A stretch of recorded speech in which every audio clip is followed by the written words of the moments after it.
We're so fortunate to have you work with us on the Young Ophthalmology Committee with the International Subcommittee. And I know you've been working very hard, along with your committee members, to help identify resources and create resources so that our young ophthalmology colleagues can be more aware of how to become involved in international ophthalmology.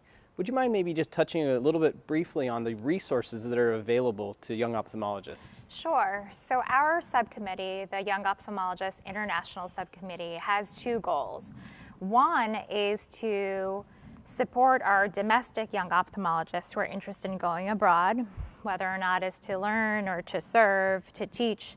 The other goal is to support the international young ophthalmologists from our supranational organizations, develop their own young ophthalmologist structure, as well as support their needs. So for our American ophthalmologists that may be interested in going abroad, there are a number of resources that would be helpful. The first, at the Academy meeting, every year we do this, meet with the international expert in the Yo Lounge.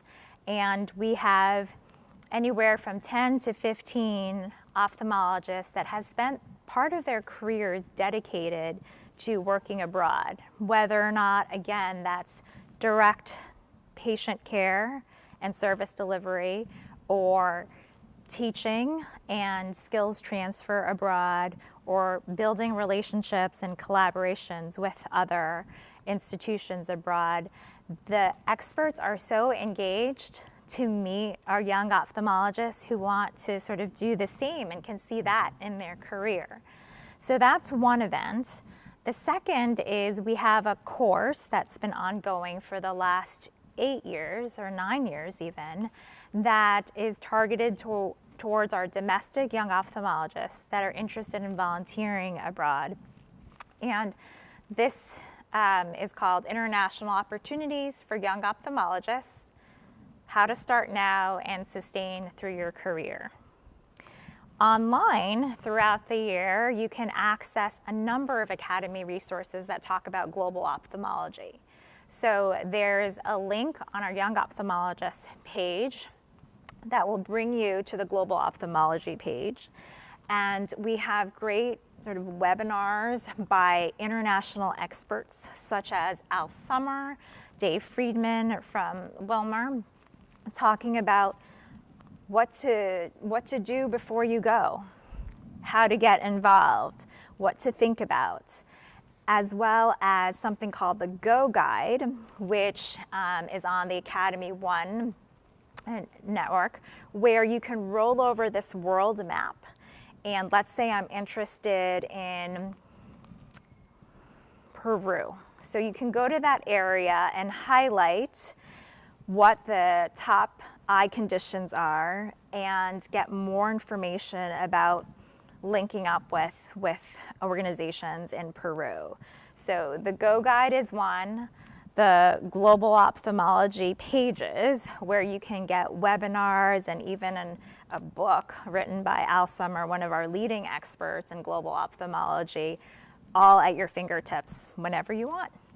That's wonderful. And then finally, just touch briefly on this database that you've been working hard to create for our colleagues to learn about international fellowships and maybe even vice versa. Absolutely. So when we go to our international meetings, such as the European Society of Ophthalmology or the Pan American Ophthalmology, the PAAO or the APAO, our Academy leaders and some of our YO leaders always meet with the young ophthalmologists there. And the number one request that they have from the Academy is, how do we get additional training? Whether or not it's in the US or in Europe or in Canada, there's no directory of these opportunities. So the Academy decided to create one. And it's called the Global Ophthalmology Training Opportunities Directory. It is on the Academy website. And while it doesn't sort of give you, they're not fellowships per se. Most of them are observerships, but it's a great place to get started. So if I'm a European ophthalmologist and I'm interested in cornea, I can look at the opportunities there. It'll give me a contact and just a springboard for you to sort of get more engaged. So that was launched last year, and it is still growing. So I encourage our international colleagues to take a look at that, because that's a great place to get started. So once again, where can they find that resource online, and what's it called? So they can find it on aao.org, and it's called the Global Directory of Training Opportunities. Okay, great. Well, thanks, Dr. Sun, for joining us, and we appreciate everything you're doing for us both here domestically and abroad. Thank you, Steve.